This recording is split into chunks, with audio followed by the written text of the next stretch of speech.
বিসমিল্লাহির রহমানির রহিম। আসসালামু আলাইকুম, welcome to my channel Sathi Hasan kitchen. তো আজকে সন্ধ্যার সময় কী বানালাম চিকেন মোমো। তো আমাদের এদিকে গ্রামে বাজারে একটি এই মোমোর দোকান খুলেছে। তো বাবা বলছে কিভাবে কি আটার গোল্লা দিয়ে বানায়, এগুলো কি কেউ কিনে খায়। তো ভাবলাম বাবাকে বানিয়ে খাওয়াই। দেখেন দোকানে এগুলো আটার গোল্লা না, একটু কী বানায়। তো বাবা তো অনেক আগের জামানার লোক, সেই কারণে বোঝে না। তো বাবাকে খাওয়ানোর জন্য উদ্দেশ্য করি এটা আমার বানানো। তো বানালাম।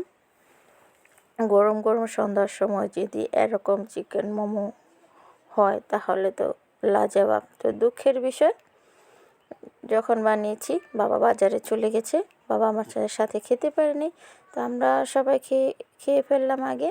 বাবা যখন এসেছে বাবাকে তখন আবার গরম গরম এটাকে মোমো খেতে দেওয়া হয়েছে। তো বাবাকে জিজ্ঞেস করলাম কীরকম হয়েছে। বাবা বলে ভালোই। আমাকে এটার দাম কিন্তু 25 টাকা 30 টাকা পিস নেয়। আমার বাবা কি বলে জানেন, বাবা বলে কি এগুলো কি কেউ এত টাকা দিয়ে খায়? তো আনিশা তো শুনে হাসতে হাসতে শেষ। ওর নানাকে বলছে, নানা তুমি এগুলো কি বলো, এগুলো খাওয়ার জন্য শহরে সবাই সিরিয়াল ধরে বসে থাকে, লাইন ধরে। তো বাবা বলল ভালোই, মানে এত টাকা শুনে বাবার সেটা ভালো লাগলো না। তো আমরা কিন্তু খুব মজা করে খেয়েছি। দেখুন মাশাআল্লাহ অনেকগুলো কিন্তু হয়েছে। কতটা হয়েছে? প্রায় 25টার মতন হয়েছে।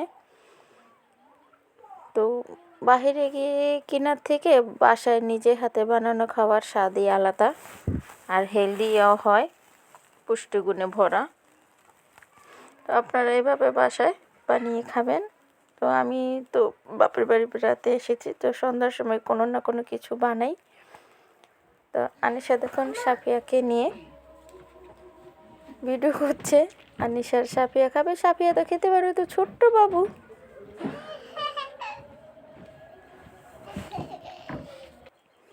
পরে এখন আমাদের খাবার পালা।